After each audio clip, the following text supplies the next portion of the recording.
Tennessee Titans fans, last night I watched on Netflix Untold, the murder of Air McNair. Obviously, the documentary about the murder of Tennessee Titans legend Steve McNair. Maybe, in most people's mind, the best to ever put on the uniform. I mean, it's debatable, but I will say for me, he is still my favorite Titan of all time. I don't even think I would be as big of a fan, not only of the Titans, but of the game of football as a whole, if it were not for Steve McNair. So even though I wasn't crazy about watching this documentary because it was a dark subject matter, I wanted to watch it because, it's Steve, and I grew up just idolizing Steve. And he is still maybe my favorite football player of all time. And so I sat down and I watched it, and we all know the situation surrounding his murder on July 4th, 2009. A tragic situation. He was murdered, and the documentary didn't offer too much information that you wouldn't have already known if you've read into this case at all. It was pretty much, for most of it, what you would expect and what you probably already knew about his death. I will say, I mean, some of the pictures from the crime scene they showed were kind of, for me at least, they were graphic, but keep in mind, I can't take much of that kind of stuff. But I mean, pictures of the bullets and the gun and all of that stuff with blood. It was, there was some graphic stuff there. Some text messages that were shown, some voicemails involving the people. It's even the cops meeting with different suspects. Very fascinating, weirdly fascinating stuff there. And different theories presented as to what happened. We know what the police said happened, and that argument definitely holds weight. That Steve's girlfriend, who was not in a good place apparently mentally those last few days of her life, I mean, it stands to reason that she, just lost it. And that's certainly believable, but there's a private investigator who says it's not as clear as that. There are other theories out there. Some people in the documentary that were friends of Steve just say that's not true. There's just a lot of different questions. And really what this documentary did is it brought those questions to light. It didn't really put anything to rest. It didn't really give you a conclusion. That's what felt weird about the end of the documentary, is it really didn't give you a conclusion. It was like, here's what the police said, here's what this private investigator said, here's another theory, good night everybody, and that was it. And it was like, wow, it almost felt incomplete. It felt like there should be another episode, but there's nothing new to tell. So it was a little strange. It was good to see Coach Jeff Fisher on there, former Tennessee Titan Brad Hopkins.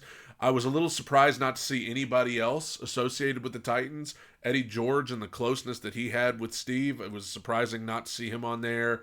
Maybe some other former players, Derek Mason, guys like that. I don't know if they were offered to come on for the documentary and just declined, but it was good to see Jeff Fisher and Brad Hopkins talking about Steve and their memories of Steve. One thing that I will say about Steve that stands out to me after watching this, Steve always felt like he had an element of pain in his life. Even just as a fan watching from a distance, it always felt like Steve had an element of pain. And obviously on the field with physical pain, he was really good at dealing with that. He was really good at playing through pain. He was always hurt. He was always had, like 15 injuries at once, and he would always play through it, and he would play well, and he would play tough. He was good at dealing with that kind of pain. I don't think he was as good as dealing with the pain in his personal life, because he clearly had demons. He clearly had ghosts. He clearly had personal battles going on in his life, as we all do to some degree. But, he was involved in some things with some people that he probably didn't need to be. And I think it's telling that he was so good at dealing with the pain on the field, but he wasn't quite as good as dealing with the pain off the field, because that's the real tough part, is dealing with the pain of life and things that are happening, and his career had just ended and he had just retired, and I don't know, maybe he was dealing with struggles with trying to find his life after football. I don't know. But there was always, to me as a fan watching from a distance, just an element of pain that came along with Steve that clearly was put on display in this documentary because it was such a huge part of him. I thought a lot of the stuff Jeff Fisher had to say was particularly moving, and in a football sense, it was telling that, when they were reminiscing on the Super Bowl and they were reminiscing on the lead up to that and that season with the Music City Miracle and everything, they were saying that, the Rams had Kurt Warner and Isaac Bruce, and they had the greatest show on turf, and everybody was excited about them. And the Titans had Steve and Eddie, and nobody knew who they were. I believe it was Brad Hopkins that said that. We had Steve and Eddie, and nobody knew who they were. Nobody was talking about or thinking about the Titans, and that's kind of who the Titans still are. Let's be honest. The Titans have always been the team nobody cares about. They've always been the small market team that are boring to most people. And us Titans fans, we're a niche group. That's why we're so devoted, because we got to hold down this fan base, because if we don't, who is? But in so many ways, I still feel like the Titans carry on that legacy of Steve to this day, because Steve embraced being a nobody. Steve embraced being underdog, just tough, gritty guy that nobody talks about on ESPN, but then he wins the co-MVP with Peyton Manning, and you have no choice but to talk about him. That the Titans still carry on that kind of mentality to this day, even if it's just kind of subconsciously. We're still that team from Nashville that just, we don't have the most airtime on ESPN, but we stick with it. That's how it's always been, and that's probably how it's always going to be. It was a sad documentary to watch, especially for those of us that love the Titans and love Steve, one of the most beloved athletes who just had, issues. And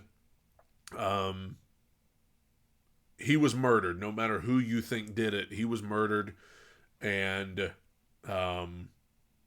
man, just very sobering, I would say. It's not something that will leave you with any new information that baffles you, but it is something that if you watch it, it will just leave you feeling incomplete.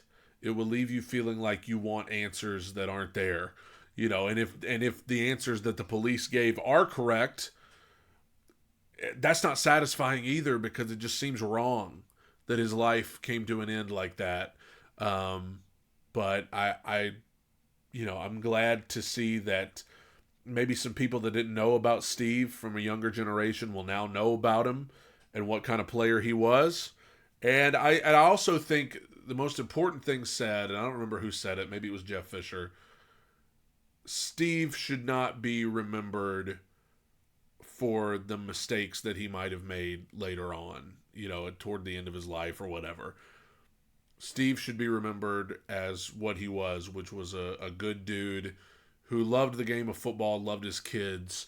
We never want to remember somebody by just the biggest mistakes, or any mistakes that they may have made. We want to remember people for the good that they did. And so, Untold, The Murder of Aaron McNair is on Netflix now.